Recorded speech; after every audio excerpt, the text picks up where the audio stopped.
like he's got covered his scars up in mud. Doesn't seem to have dropped too much condition nor gained too much condition. And he's having a snooze.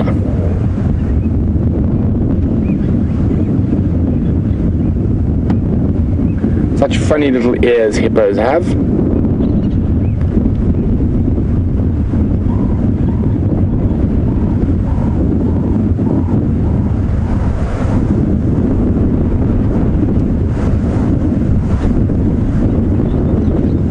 So in a few hours he'll be heading out to graze or possibly even go battle for a spot in one of the bigger water holes. Now his scars are quite deeply covered in mud at the moment, but he has got plenty of them. A male hippo's life is full of huge battles. And behind you can see there's some buffalo, Egyptian goose, and a blacksmith lapwing.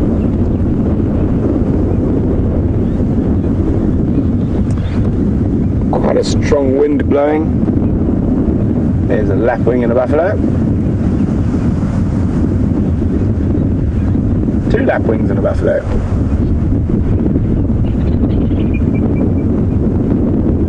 And then if we follow the lapwing, there's some grazing Egyptian geese.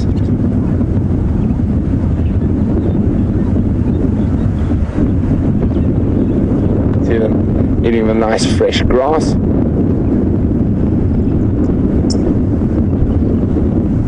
And a red-billed oxpecker has just landed on Pete.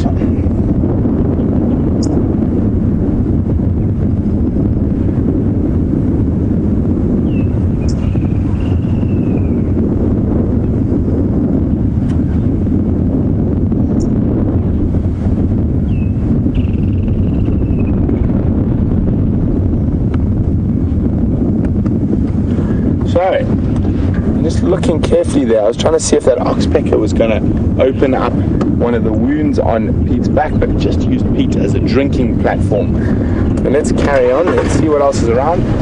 Wildebeest and I have been in search of the wildebeest herd. Those of I'm a bit confused. Wiem's nickname from last year became wildebeest. He was the first person to film a live wildebeest bird. And we went searching far and wide for that wildebeest herd to see how many babies those Styx lionesses ate last night. Unfortunately, we weren't able to relocate on the herd. I'm sure they'll pop up at some point. And obviously quite a trauma-filled evening for them last night.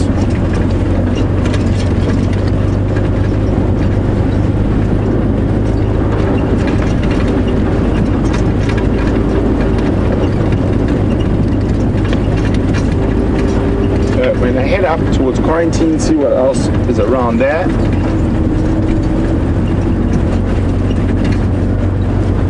And then in about 25 minutes or so, we're going to head back towards those lions.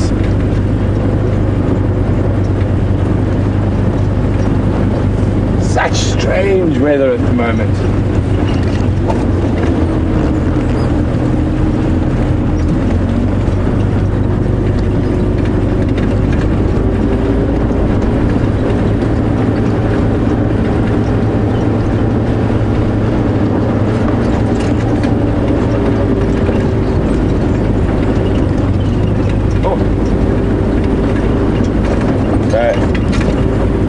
Not much on this side of Quarantine. I do know there's a really nice big herd of impala on the other side, so let's go have a look what they're up to.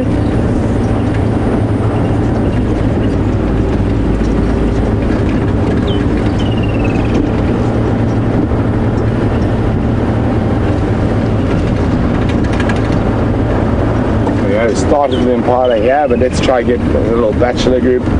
So let's try get up to where the females are. Oh, look at that.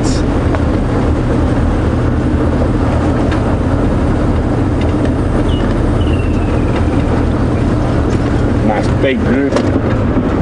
lots of babies.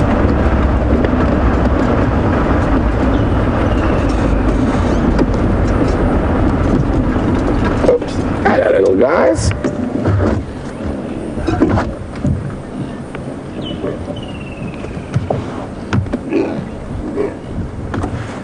So we're here with a big herd of impala antelope, and Joyce in New Hampshire. Wondering, do any antelope in Africa have antlers as opposed to horns? They don't, Joyce, because then they would be deer, and that's probably one of the most discerning differences between antelope and deer, is the fact that antelope have horns and deers have antlers. Horns are much more permanent things than the antlers that fall off seasonally. And listen to all that noise, that all the contact calls between the impala mothers and babies.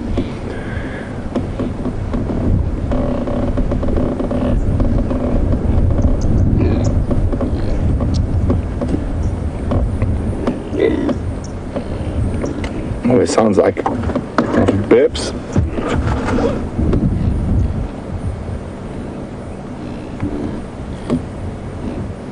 Let's try sneak a little bit closer to them. Let the car run for a little bit, let them get used to the noise of the engine.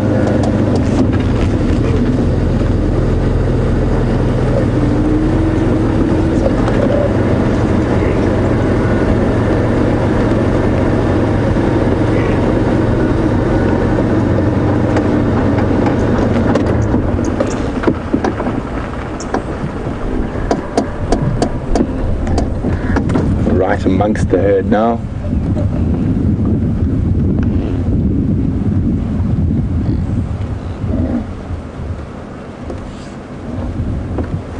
Oh, looks like they're gonna have a silly 5 minutes. Look at them go. Next lot coming across.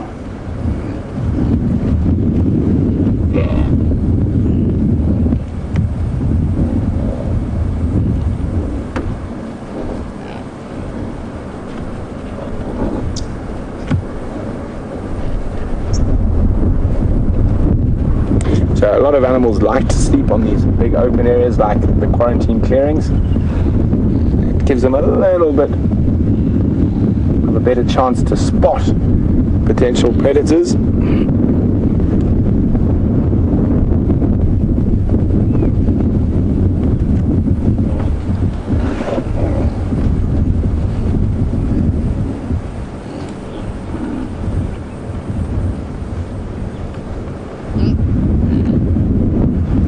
Grunting and meeing. So if there's a strong wind tonight, it'll be a worrying night for the impala, and particularly the mothers. These little guys are very, very popular snacks amongst the predators.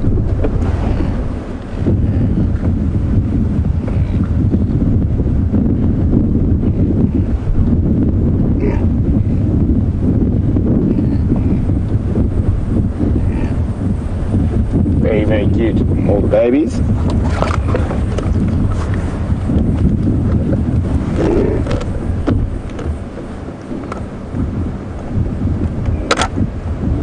Oh, look at that little jump.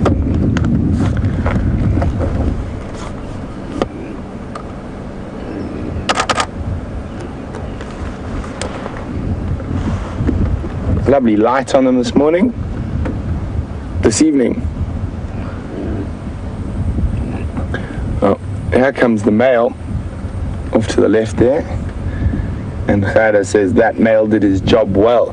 Well, you probably find lots of males did their job well, and the dominant males in the herds during the breeding season change almost on a daily basis.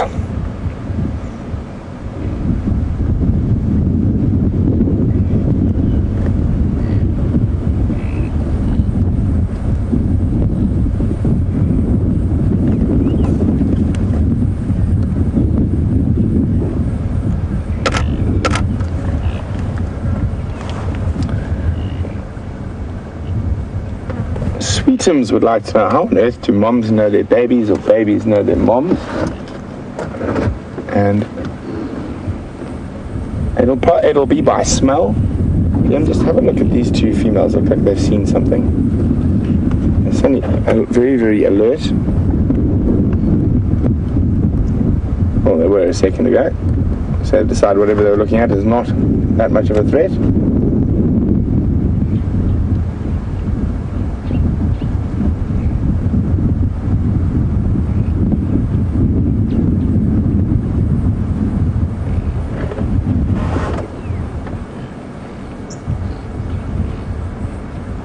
Here we go, this is going to be fun, Vim. In front of us.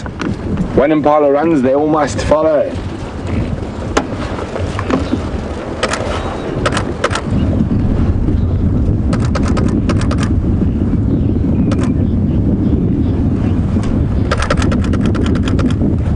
Look at them go.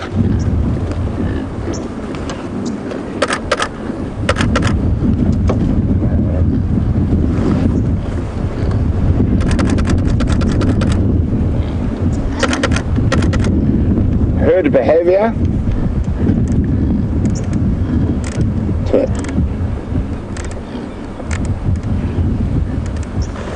Oh, wasn't that fun?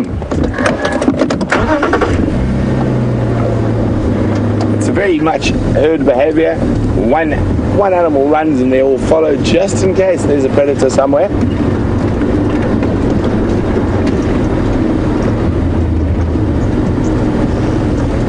Oh, let's go across to Jamie, who's also got something that's on the move.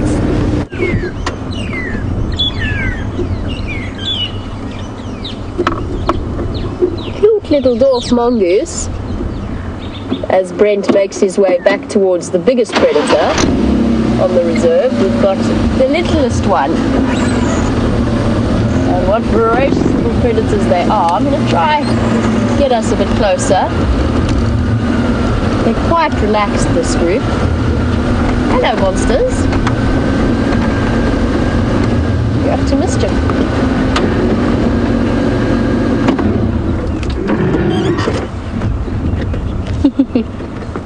Such little characters.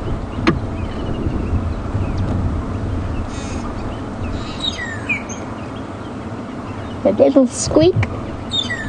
Contact call. Oh, and down into the burrow.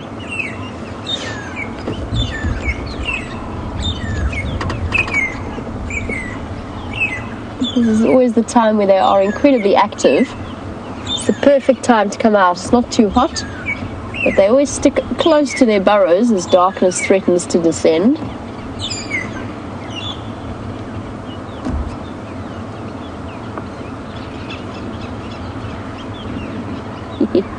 Itchy creatures. Now even they will be plagued by ticks and parasites, just the smallest species of tick, as well as the tick larvae, the pepper ticks. And one of my favorite things about them is how gregarious they are. Ooh, found something there.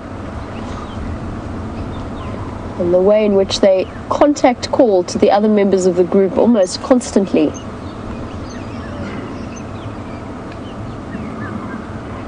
Impala. Couldn't work out what that sound was. They're always so busy, such busy little creatures, hunting for insects and scorpions. They are voracious killers of scorpions out here. This particular group we know fairly well on this parallel road, which is why they are some of the more relaxed ones. Little squeaks.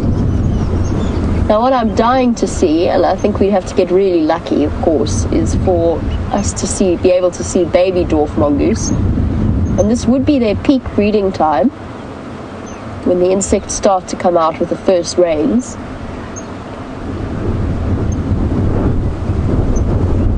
This is interesting behavior, going from entrance burrow to entrance burrow and squeaking.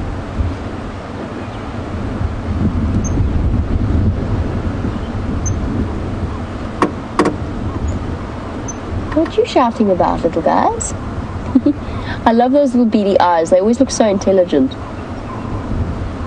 And they have quite a complex little social hierarchy, very similar to meerkats. Oop. joining in the squeaks.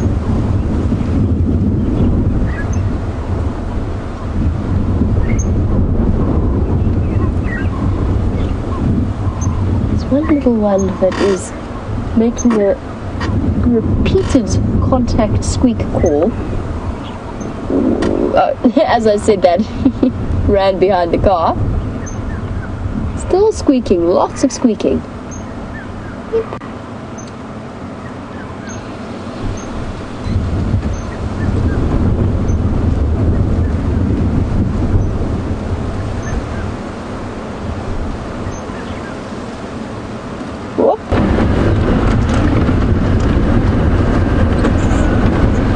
Not only are the dwarf mongoose prolific killers of insects, but they can also tackle snakes. And Christopher, you were wondering how big they are. Sorry, how big the snakes are that the dwarf mongoose can kill. And the answer is probably not much longer than a meter. What they can do, in the same way that meerkats do, is mob a snake, not necessarily to kill it, but to chase it away from their network of burrows and termite mounds.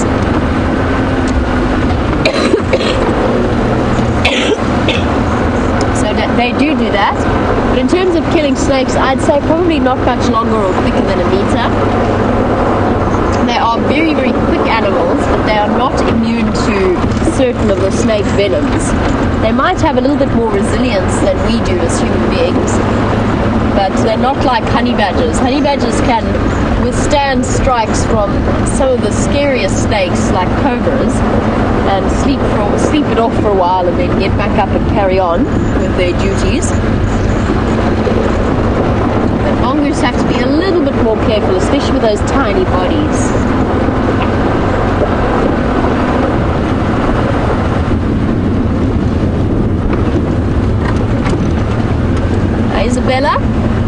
Isabella, who is 4 years old, wants to know whether mongoose are like guinea pigs.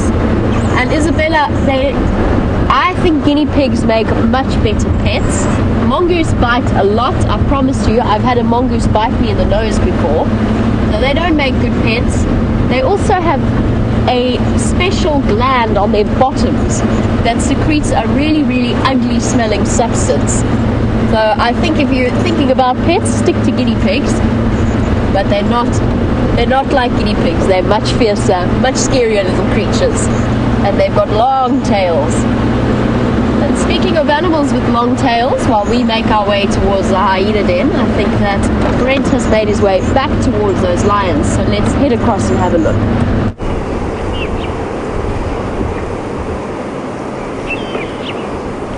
So we are back with the two Styx lioness, and they are still very much flat cats. The temperature is dropping quite rapidly, so hopefully they do decide to move in the not too distant future. Windy weather, always good for a bit of hunting.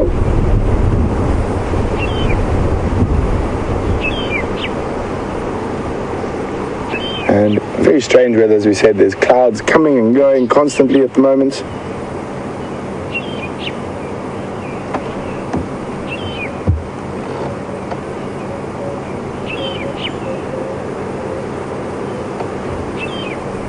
I think they've moved maybe 30 centimeters since we were last here.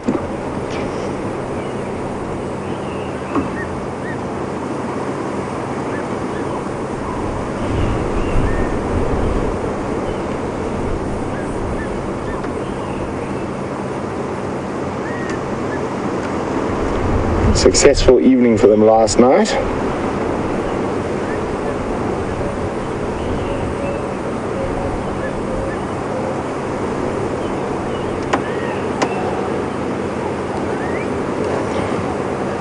Sarah would like to know, how different would the drive be if we just followed what we were interested in, not catering only to the viewers? I don't think it'd be too different there. Fortunately, most of us are interested in almost everything. So we love spending time with big cats. I love spending time with butterflies and trees.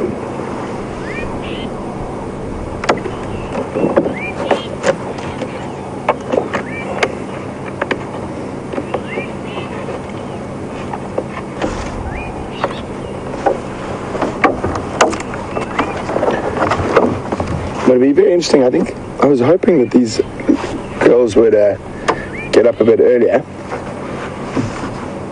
and maybe go for a little hunt. Lots of babies around, and they make easy prey for the dominant predators.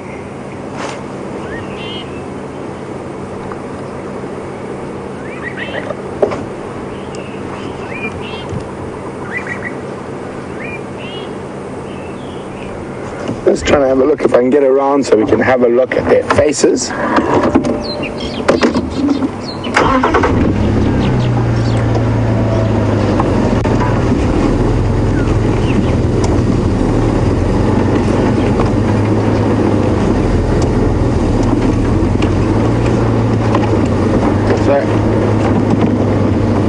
Lenny, who's in Pennsylvania, is wondering, would the lions be able to sort of decimate a whole year's worth of baby wildebeest because we've got such a small herd on quarantine, not sort of like the Serengeti? Lenny, it is possible, it's unlikely, but I'd probably guess around 70%, 75%. Oh, I don't think I'm going to be able to sneak through here, maybe. What do you think, Graham? Will we make it? We've done worse, yes.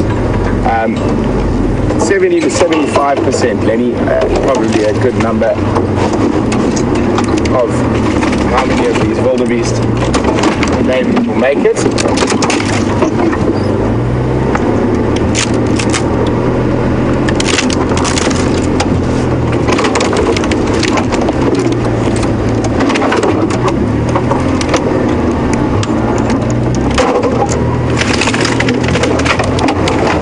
An elephant is...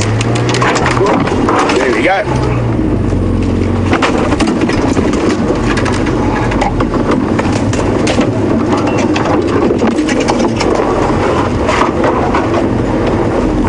And you can see the lions didn't even lift their heads when we're crashing over there.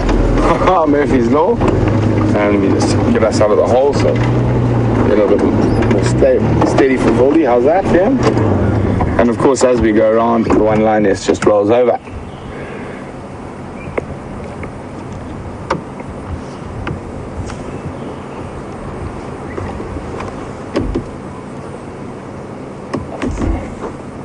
So lions sleep for on average about 20 out of 24 hours if they're not eating. And even those bouts of movement are very short-lived. Walk for 20 minutes, sleep for an hour, walk for 20 minutes, sleep for an hour. It all just depends.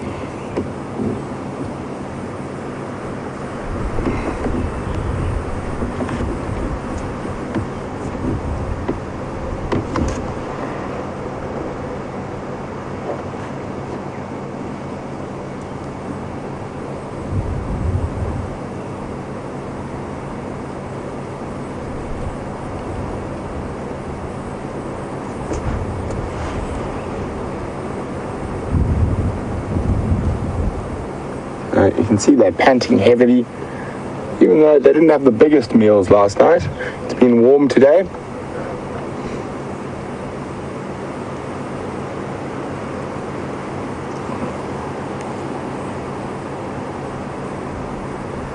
And these two ladies are looking in quite good condition.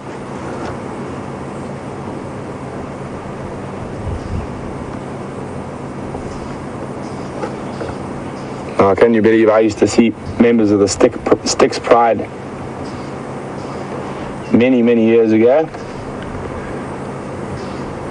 in the southern Sabi Sands where I used to work.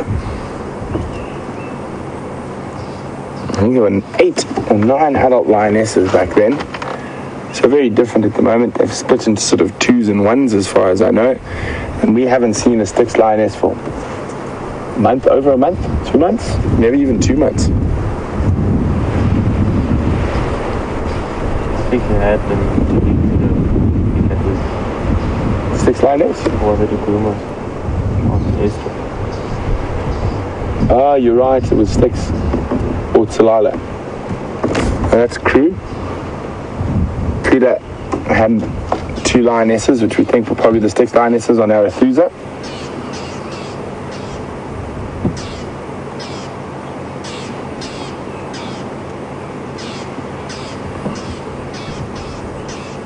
but I haven't seen them in a good couple of months.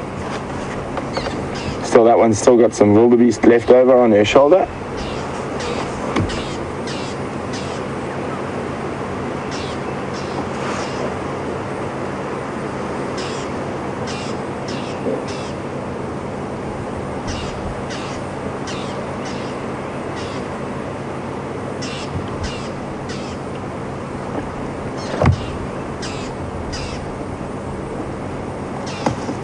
I don't think these lions are going to do anything just yet. Hopefully they will move before the end of this drive, though.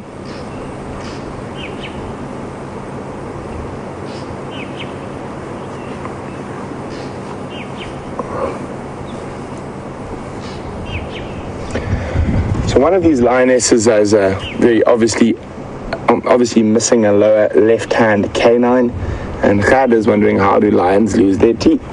Well, generally through either fighting or hunting. That's how they will lose their teeth.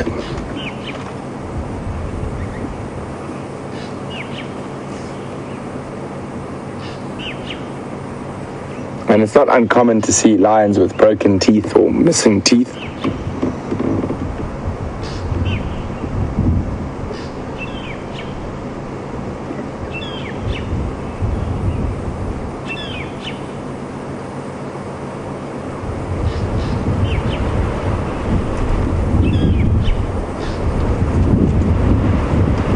Lazy kitty cats. So what we will start looking for them to start moving is they should start stretching, grooming each other, a bit of urination or defecation. Those are sort of the signs that they're going to start getting moving for the evening.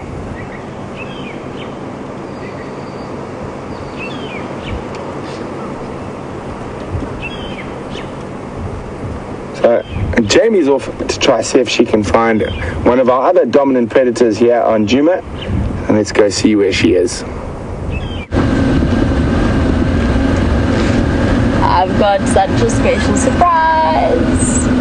Even I'm taken by surprise. I didn't see her at first. Hello, little one. Okay, alright. We'll just stop here for now.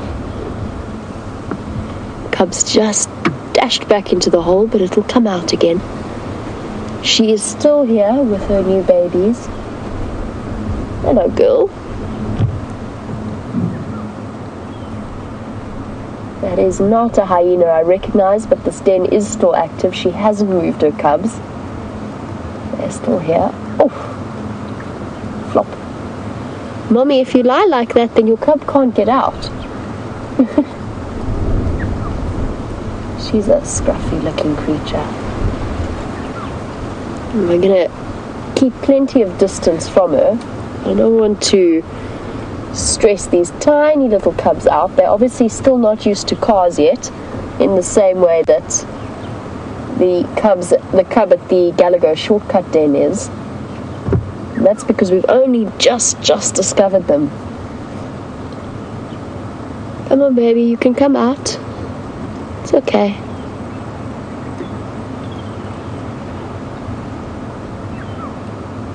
And this is the Philemon's Cutline Den.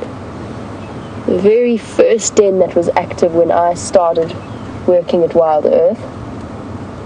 And we've come full cycle. The cubs that were tiny then have all grown up and pretty much left the dens, except for the last one.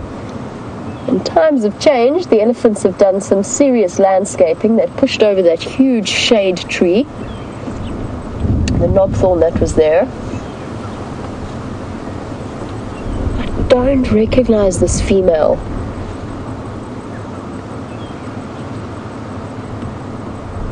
I haven't had a good look at her. There's a chance that it's... she's got a very slit ear. That left ear has got a... The top is missing, and there's a bit of a slice down it. I was about to say there's a chance it's that female that is the mother of the oldest cub at the den when I first started working here in July. But I don't think so. I think I would have remembered that ear.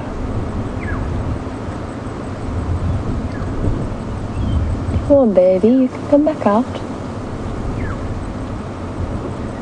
We might need to spend a bit more time at this den, getting the little ones used to our presence.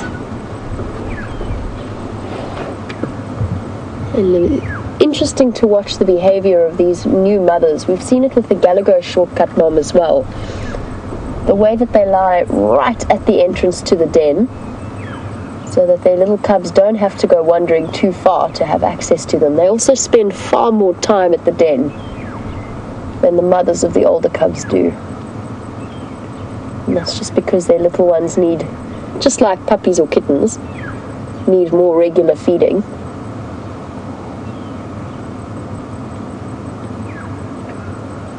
Oh, big yawn. It's exhausting work being a mom.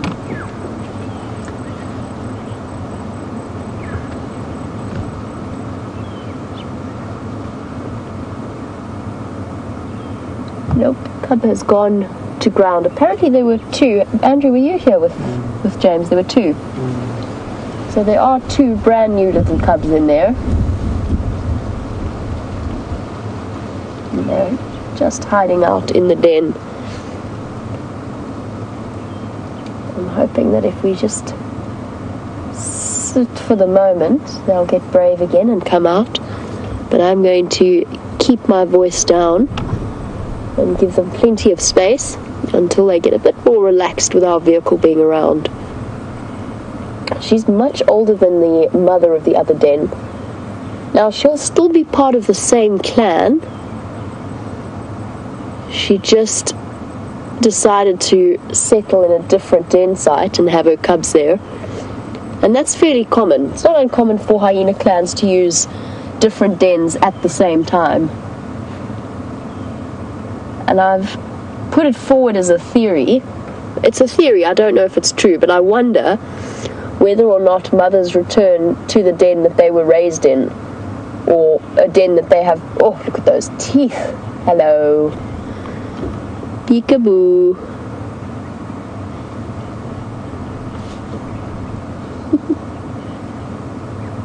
Hello, gorgeous. You can do it.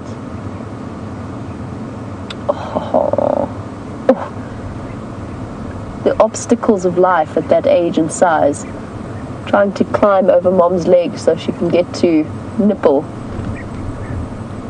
Here we go. Well done, little one. Made it.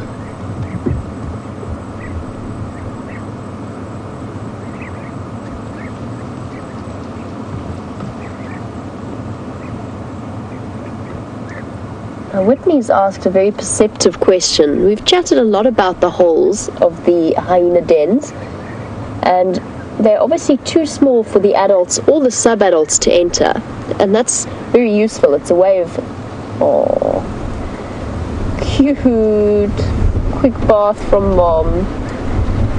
Sorry, Whitney, I'll get to your question in a moment. Oh, look at the leg moving.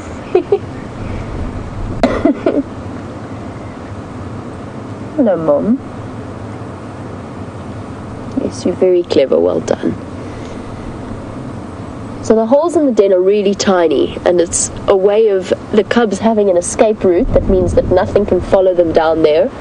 Nothing like a lion or a leopard. And Whitney, you were wondering how they were formed. Cute. Really, she's doing a really important job here of keeping her baby clean and free from parasites, because they do build up in, and obviously the cub can't move out of the den to go and defecate and urinate when mom's away. Hello, Mom. Yes, you're beautiful in your own ugly kind of way. Sorry, Whitney. Whitney wants to know how the tiny holes are formed. So hyenas will start by occupying a burrow that's been dug into by aardvarks, but the smaller tunnels are actually formed by the hyena cubs themselves. Even at a really young age, they have that instinct to dig themselves a little cavern or a little tunnel where they can be safely ensconced. And then because the hyena clans use the same den site year after year, they become established, and then all that has to happen is the cubs have to excavate and maintain a little bit whenever they move into a den that hasn't been occupied for a while. So the excavation work is actually done by the cubs themselves.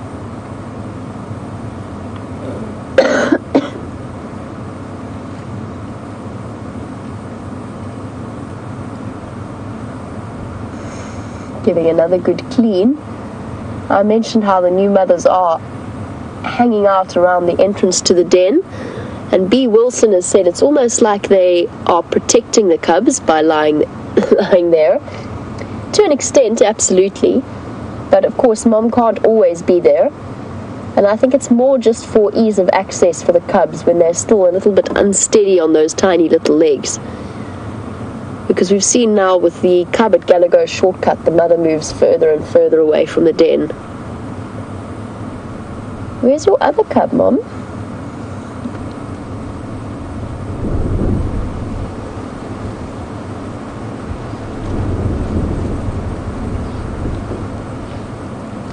So the hyena mom can't get into the den, and that raises the next logical point from Christy.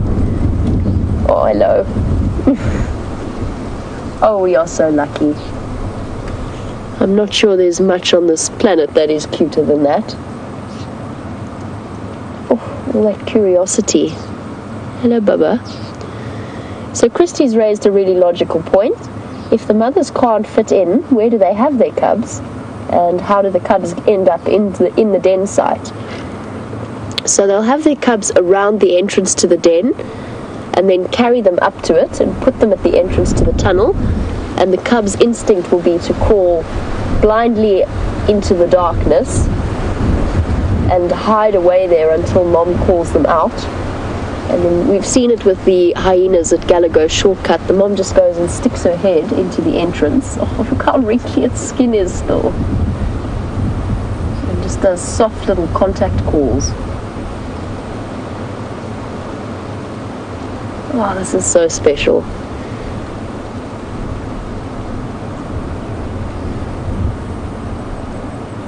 Very tiny. Maybe 2 weeks old, 2.5 weeks old. Very little. Look at the foot comparison between mom and baby. Tiny little perfect feet.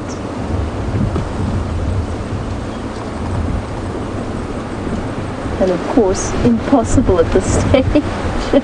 Proper tummy wash.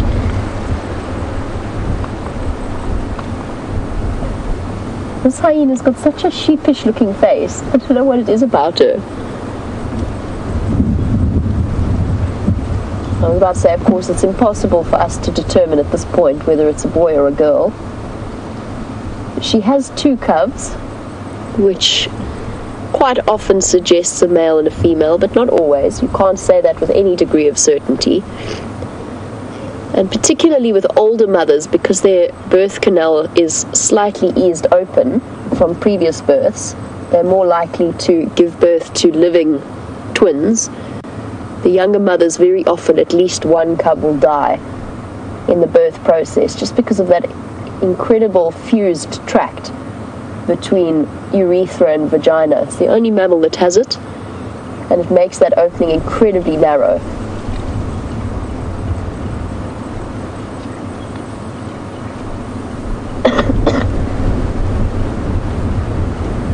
Such a wonderful, tender scene. I'm so glad we found them here.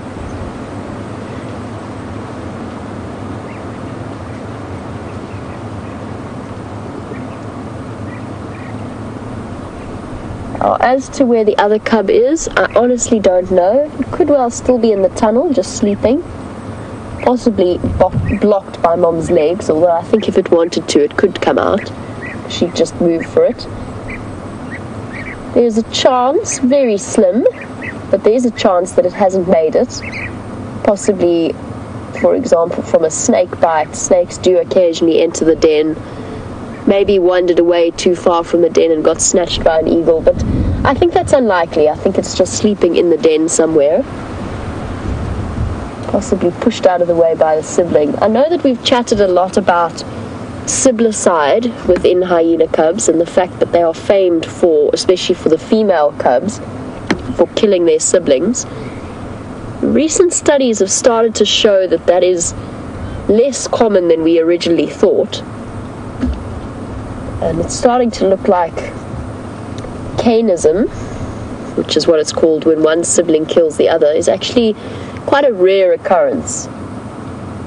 It doesn't happen as often as we think.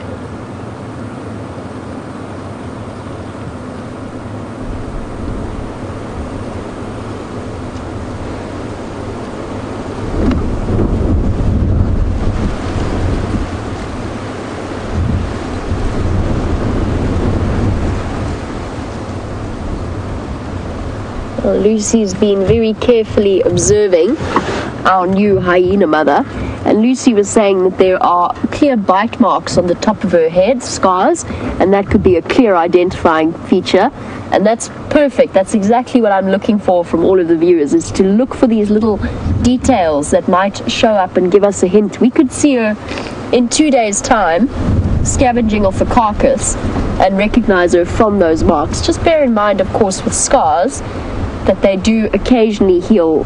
Some, if they're really deep, then they'll be there for the rest of their lives, like that older hyena of the older cub, mother of the older cub, with the big scar across her back. She'll have that throughout her life. But sort of superficial wounds around the head, there's a chance that they will disappear over time. But for me, the clearest sign, she hasn't made it very clear at the moment, but for me, the clearest sign is the slit in her left ear. There. Thank you, girl. Now if you could kindly turn that ear towards us.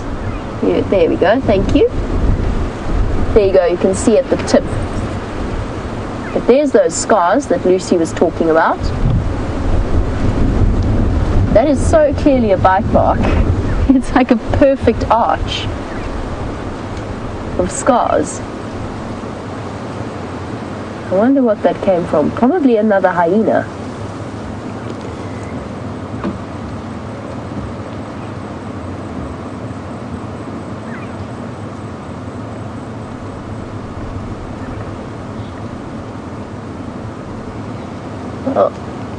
Jennifer, who's watching in Toronto, Jennifer wanted to know whether it's a sign of a aging matriarch that all of the subordinate females are having cubs.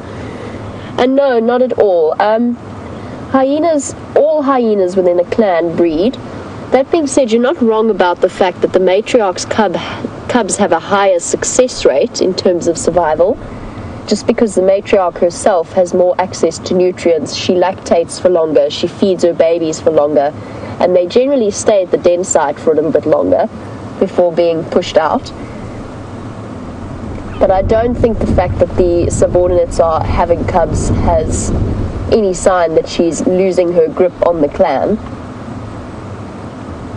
They will all have babies. They tend to try and synchronize the birth. And that's just so that there's extra ears and eyes around a den site. But of course this female has chosen to be in a very separate area. Very much. There's the second cub. There we go. Hello. Now is it going to be bath time for you as well, little one? Or are you going to sniff Mom's feet? Going to chew on Mom's feet?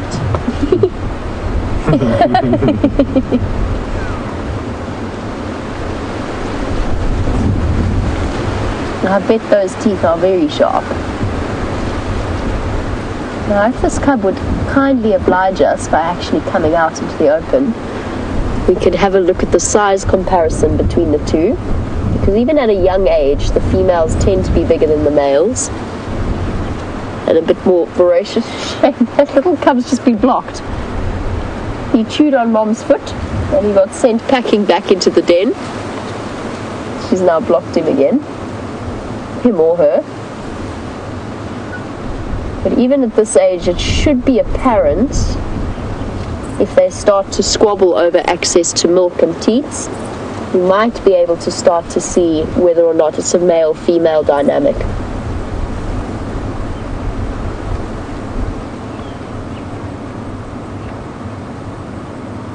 I'm happy that the second little cub is around.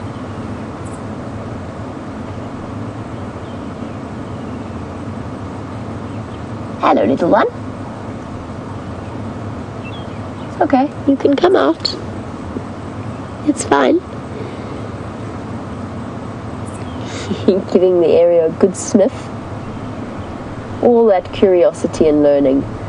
And these hyena cubs have only really started exploring the world that they live in the last week or so. And that's because they're born quite blind and fairly immobile and very, very fragile little beings.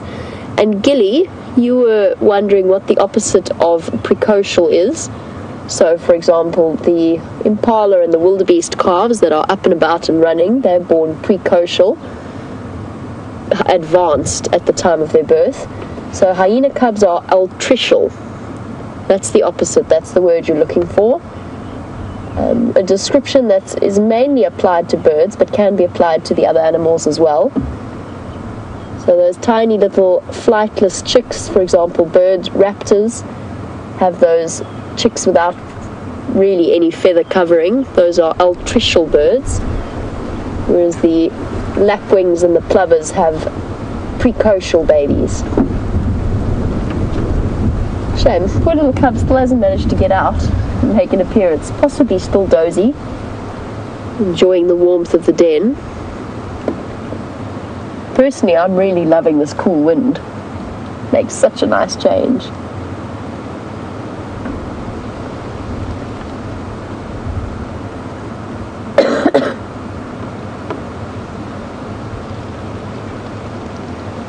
Well, she's pretty tatty. Her ears are not in the best condition. She's got bite marks on the top of her head. And Fiona, who's watching in the UK, you were wondering if that suggests maybe, or if I think that it suggests that she's a subordinate female or one of the lower ranking females. Hard to tell. I think she's just older. She's older, for example, than that perfect little hyena mum at Gallagher Shortcut. But it doesn't necessarily mean that she is low ranking. I think there's a possibility, though, just because she is off on her own. But I wouldn't say that for certain at all. Hyenas still, regardless of their rank, lead a rough and tumble existence. Just having a sniff there. And even the matriarch, or the suspected matriarch of this clan, is quite a tattered individual. It just comes with age.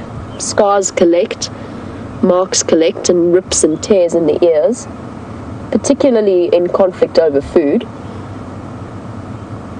I don't think it necessarily means that she's subordinate, but we don't know. It could be. We just have to wait and see.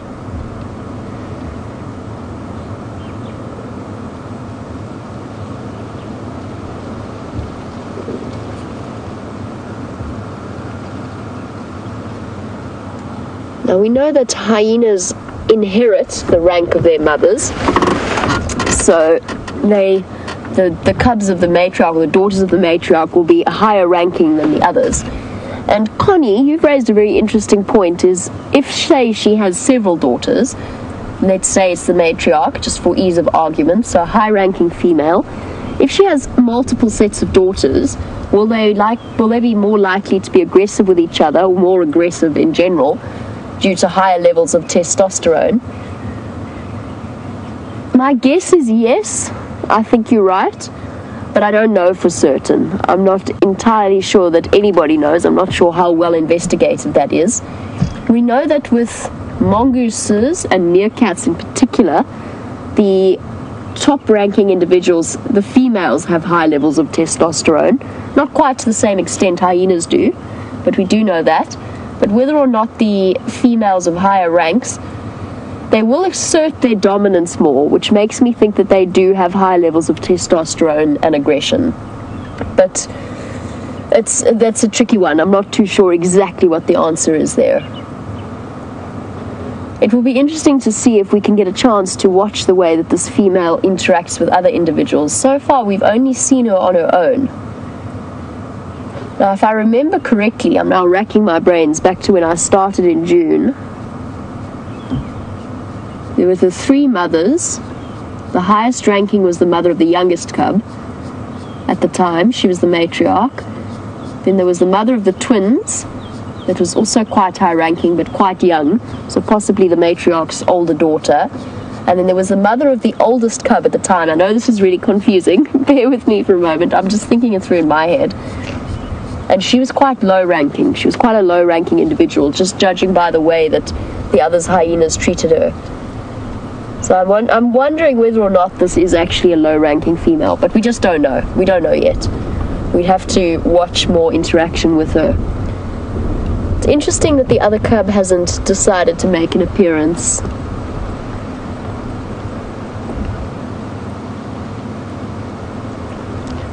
She's looking very relaxed, with her head perfectly framed by the branches. And cub is still feeding. Let's head across to Brent for now, and we'll be back with you very shortly.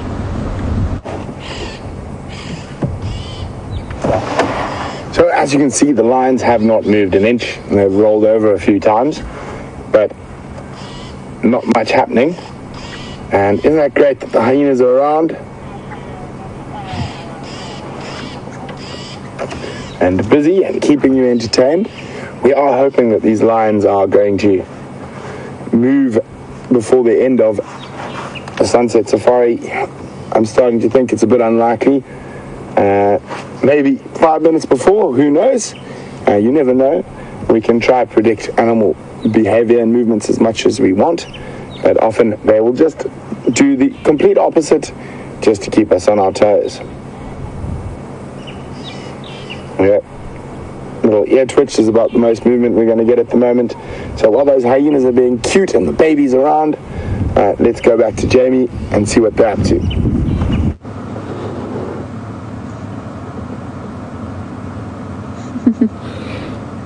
The second cub has made another appearance, trying to scramble over Mom's legs. The first cub's back legs are waving about in pleasure, engrossed in feeding from Mom. Oh, come on, Mom. Make life a little bit easier for your poor little cub. Yes, come on, little one. Up you get. Don't chew Mom's toes. She'll kick you back into the den.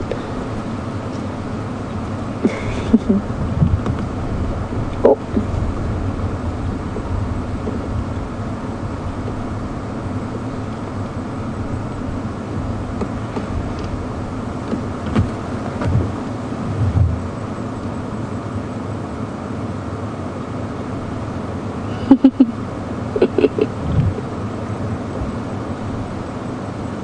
Chewing on Mom's toes.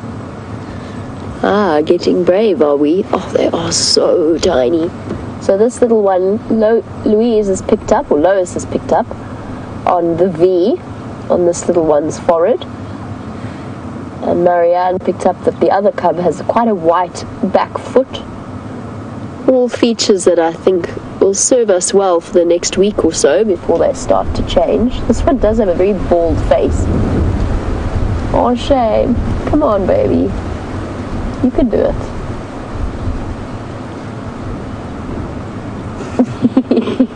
It was almost like it was gathering strength there for the final push. Much more wary of us than the other cub was. But it will learn behavior from its mother, and as long as Mom is comfortable with us, then her babies will be too.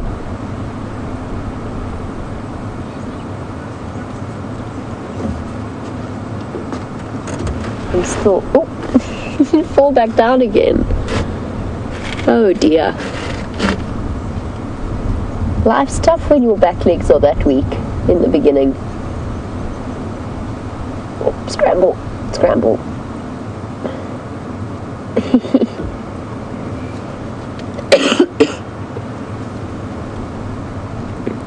There's such curiosity in that expression. That nose is already working furiously, and of course that nose will develop to be one of the most powerful in the animal kingdom, capable of smelling carcasses kilometers away. And the powerful, powerful jaws of a future bone cruncher practicing on Mom's toes.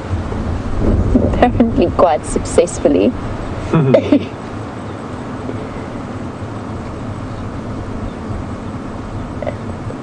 bath time for number 2.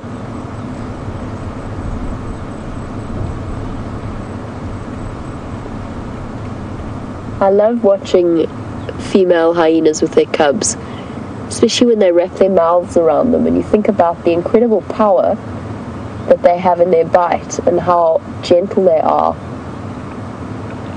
with their offspring.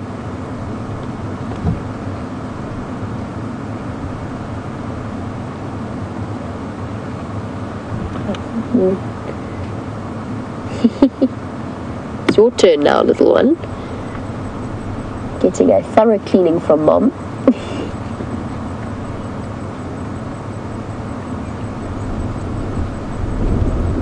He bounced straight back up.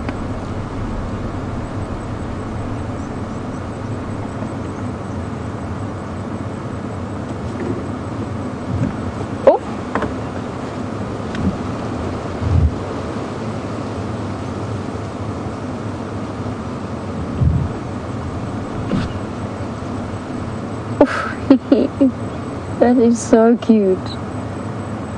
The rough and tumble of hyena existence. Now, she's off on her own at this den, which has its advantages in that her cubs are free from molestation from older hyenas. But Fiona, you were wondering if she moved them up to that other den at Gallagher Shortcut, whether they would be bullied by the other cubs. And yes, they would. They definitely would be. There's always a rough and tumble aspect. We've seen it with the cub there and then the older cub, and occasionally being dragged around and nipped unless Mom is there to put a stop to it. Oh, cute. So yes, they probably would be. But then there's the advantage of having extra sets of eyes and extra babysitters around. So the advantage of that, having that older cub, despite the fact that it might bully the younger ones every now and again, is the fact that its instincts and its senses are a little bit more highly developed. So it's got more chance of spotting a potential threat when Mom's away. Oh, Mom, you're not being very gentle in your bath. Oh, cute.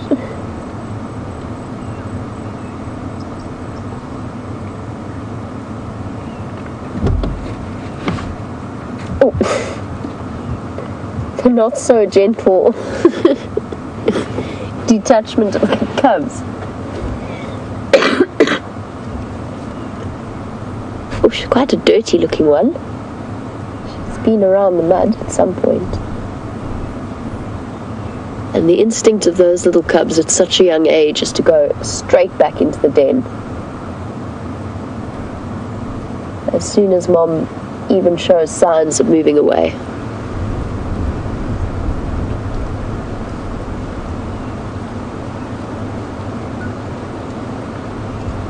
Oh, hello. Mom's still here.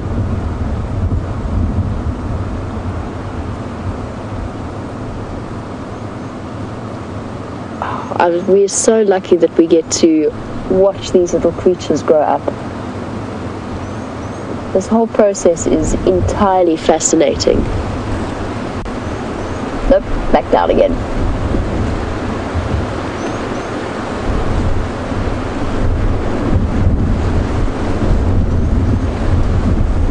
The wind is picking up once again. You can see the leaves and the trees blowing. And the clouds have returned to us after a little bit of confusion as to what the weather was going to try and decide to do. And I think another stormy, turbulent night lies ahead. Luckily for these hyena cubs, unlike the poor animals of quarantine, the antelope of quarantine, they've got a nice safe den to disappear into whilst Mom heads out to look for food. She's not very full. She hasn't eaten much. And she's probably thinking of going off in search of a meal. Possibly even to see if there's any scraps of those wildebeest left after the lions were finished with them.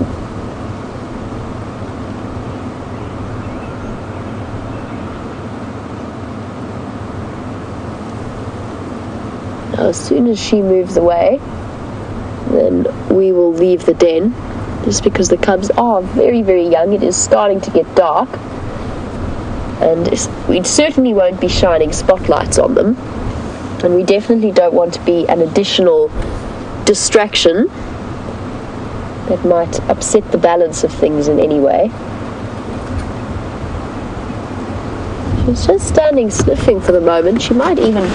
There's a chance she might even come back to the entrance to the den. She might just be having a look around. With the wind swirling like this, she could also be catching the scent of those lionesses. Her nose is that powerful.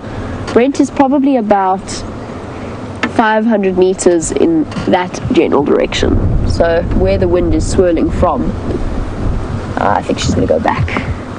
That is good news.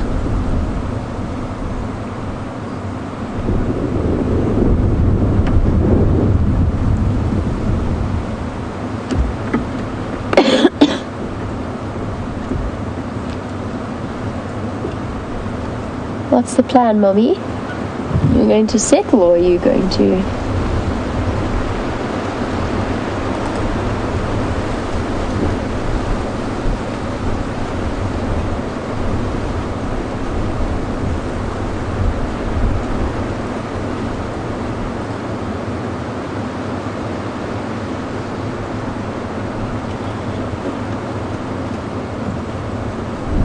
Look at that sloping back design that is so typical of the hyenas. We can see so clearly on this female, those powerful front shoulders, and then the much weaker looking back end. It's not necessarily hugely weaker, but it's definitely less powerful. Oh, she's calling.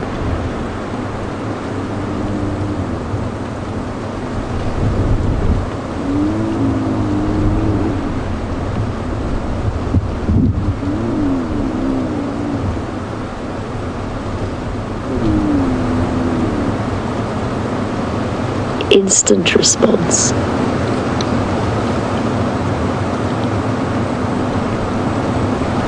Here we go. She called them and they came straight out.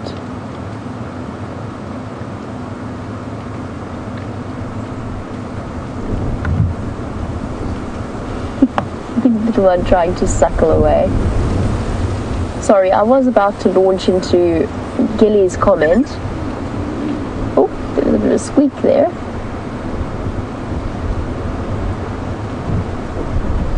Oops. that wasn't ideal, Mom.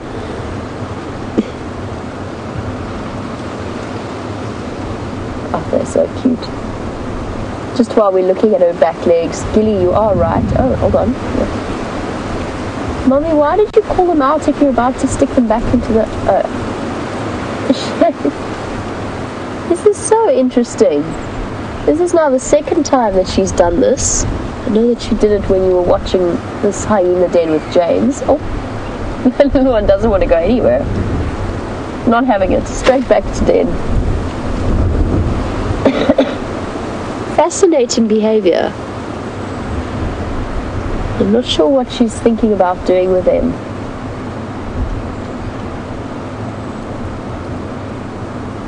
But both of them want to be in the den.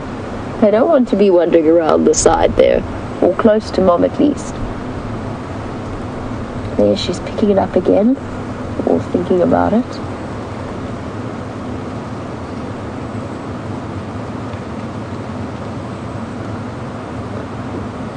Maybe she's just maneuvering them into a more comfortable spot for her. I don't know. I don't know what she's doing.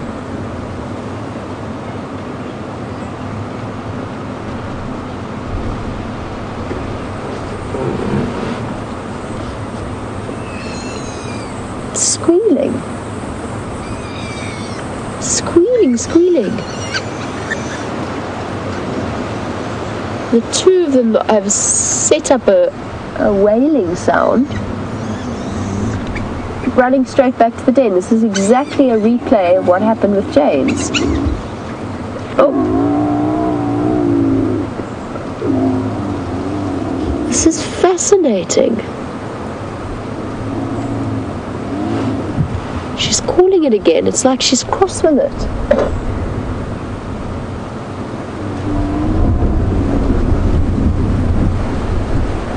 I think she wants to move them, and they're making life difficult for her because there's two of them. I'm not sure.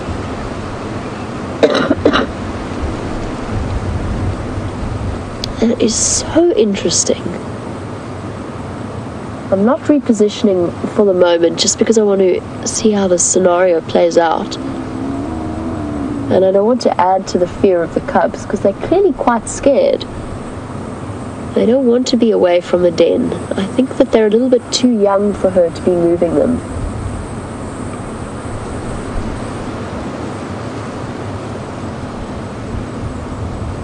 Raisa, there's a possibility she'd be moving them because of the lions, but I don't think so. I mean, we've had lions walk right up to hyena dens before, and the hyenas still stick around. I have a theory as to what's happening here, but I don't know. It's supposition. Let's suggest that she had her cubs here, realized that the rest of the clan is based in a different den and wants to move them, but they're too young to be moved at the moment. So hyenas, of course, they do move den sites throughout the cub's life. They will shift them around, but there has to be a few weeks of complete stability at the first den site for those cubs to get to the point where they feel secure enough to be moved around.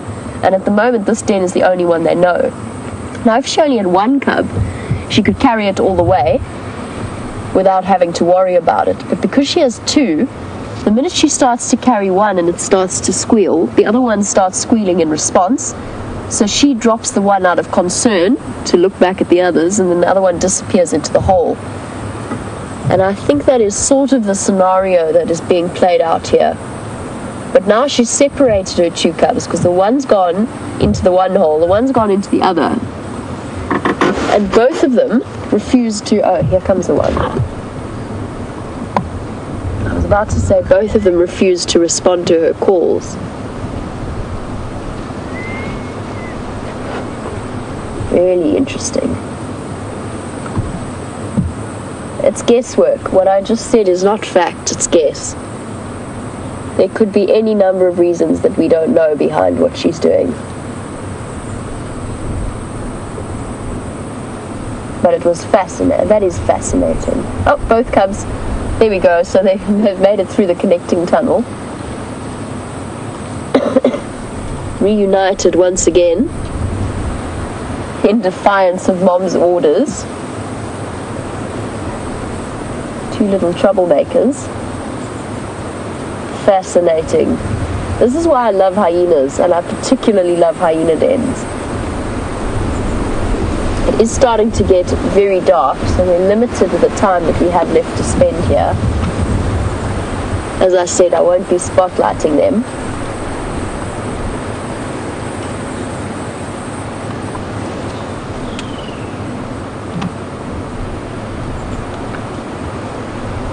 Now, Mother Nature, you said a year ago a mother at this exact den did the same thing with her one cub, and the next day they were gone. And they do move them. I mean, they do move around. We know that they do. And they have to, at this age, carry them. It's just interesting that this scenario has now happened twice. Once with James and now with myself. And probably has played out every single evening since James saw it. And yet they still haven't moved. That's actually what fascinates me the most, is the fact that she's attempting to move them but struggling.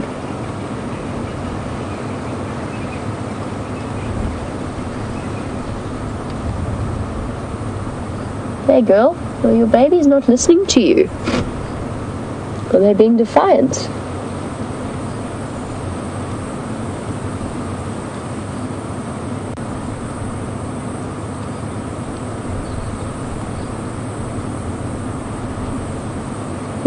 They almost seem reticent to come out to Mom. Oh, there we go. Oh, back into the other hole.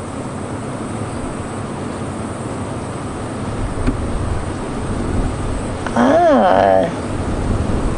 Interesting thought from Fiona, that she's taking them away from the den to teach them to find their own way back towards the den. It's an interesting theory. I'm not going to dismiss it because I don't know whether or not that's the case, but that's quite a clever idea. I like that thought. We used to do the same thing with my dogs at home with the swimming pool. Put them in its different places and teach them how to find the step. so that we knew they could always get out. Interesting point.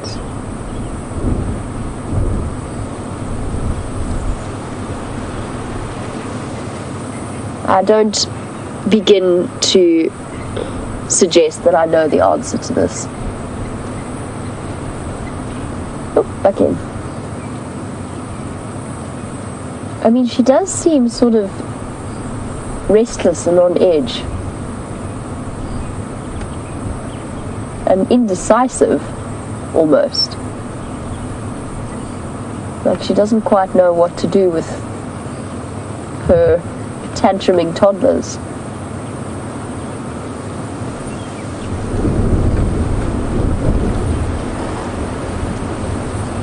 Really fascinating stuff.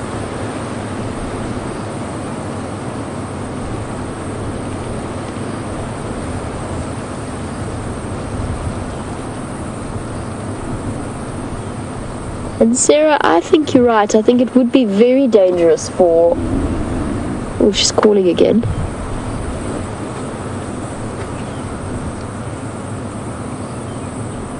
Very soft contact calls.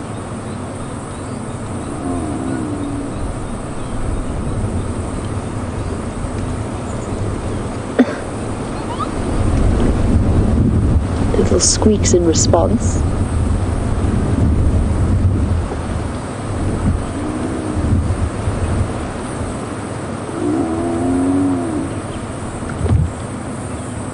So fascinating, this whole scenario.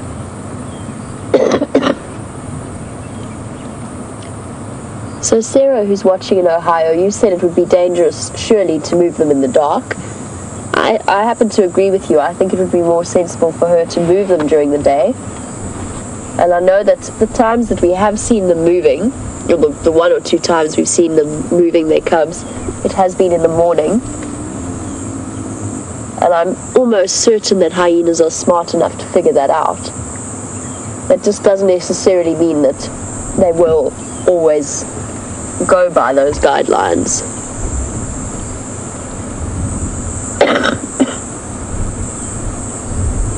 Such interesting behavior. Just that little head peeking out. Mom's calling, but I don't really want to go to her. Because then she's going to carry me around by my neck again. Take me to scary places.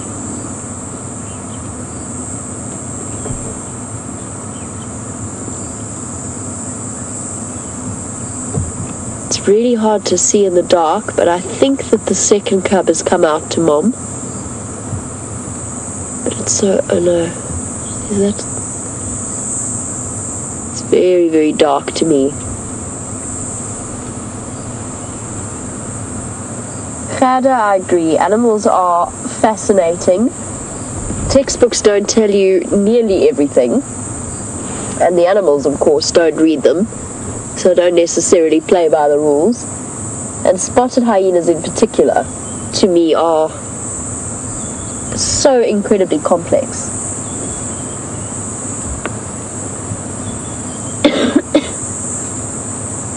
Now, it has got very dark. This is as much light as we can provide you with. And I think at this point I might... oh, there's... you see, you can just see the cub moving in that tunnel. Just.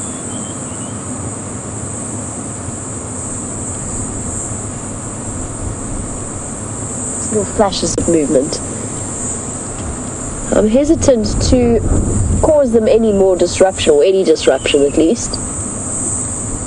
I think it's time for us to leave the hyena den, but it has provided us with some incredible action. I'm so glad they're still here. An overload of cuteness, and then of course some really seriously fascinating animal behavior happening here as well. But I'm going to leave them be for now. In fact, I think even Mom might be thinking about leaving the den as well. Well, thank you, hyenas. That was a special treat. And while we leave the den site, we're going to head back across to Brent, who is still with those lionesses.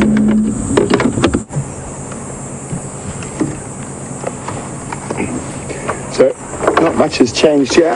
The lions are still very much asleep. A few little yawns that sort of gave an inkling that they might get moving, but then they went back to sleep.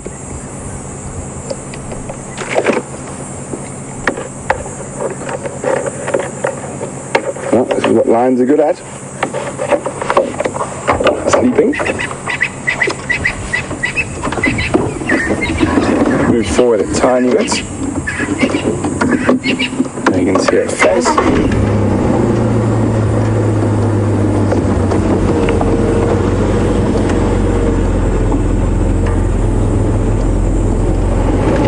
Oopsie.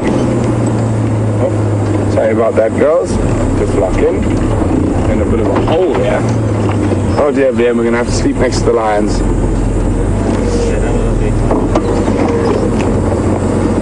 There you go. Sorry about that, ladies. The wheel spin, a noise they're not used to. Not looking very impressed with me at all.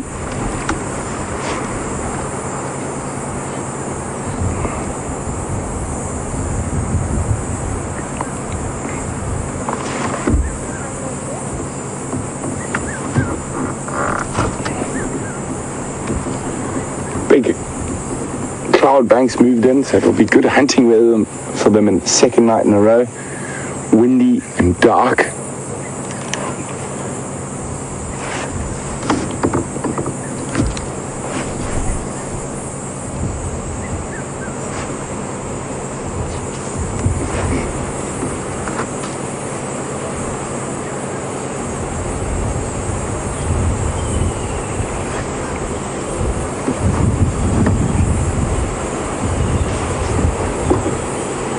Yawn coming. There we go. Big teeth.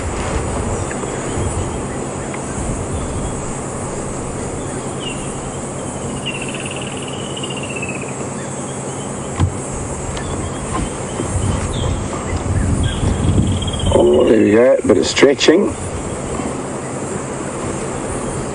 And notice them touch their faces together. Very important part of lion behavior.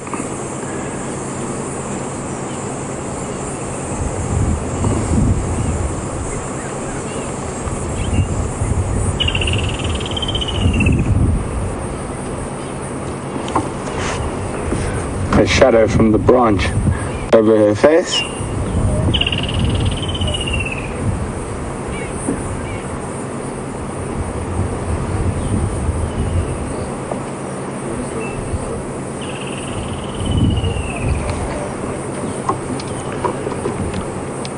Two stations here, one making their way.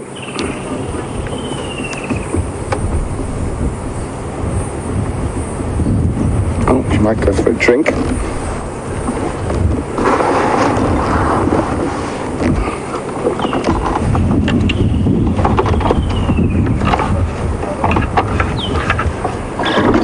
Let's try to avoid this hole.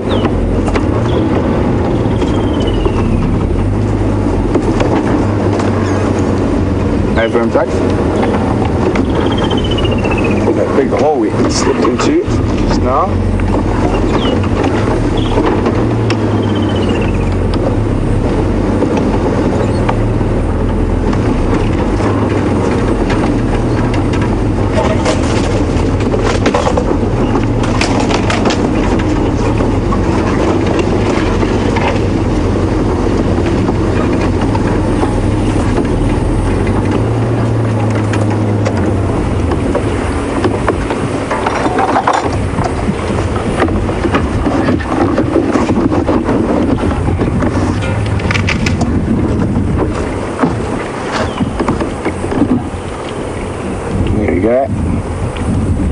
So they spent the day sleeping next to the same little pan they drank out of this morning.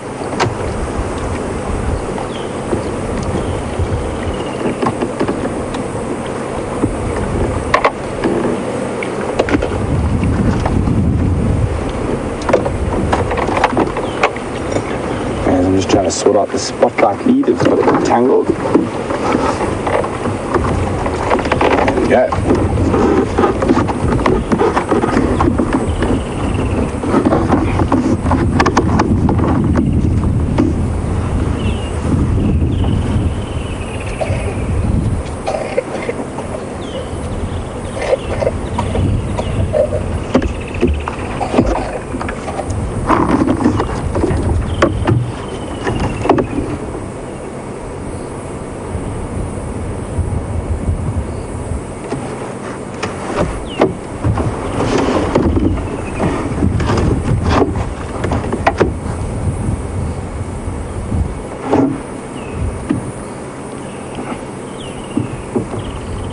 Oh dear, if they go straight from us here, there's a strong possibility we might lose them in the drainage. There's a thick drainage line. The one lioness is disappearing off there. And we'll see if the others decides to follow shortly.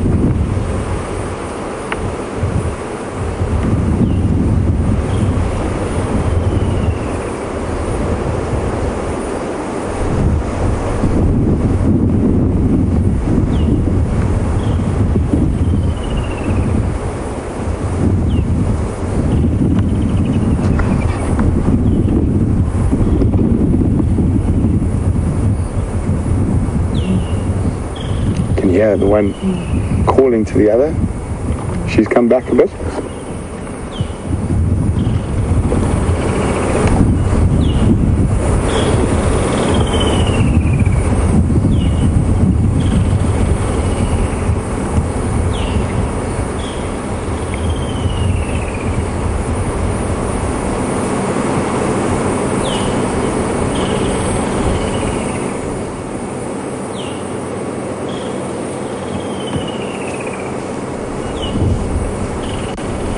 Here comes the other to join.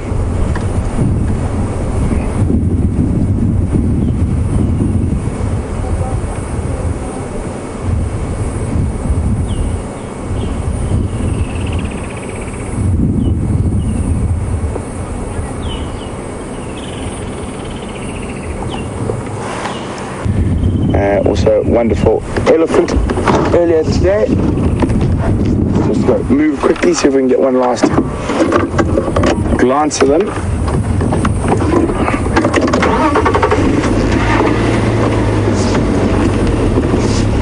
You see them there, Vim?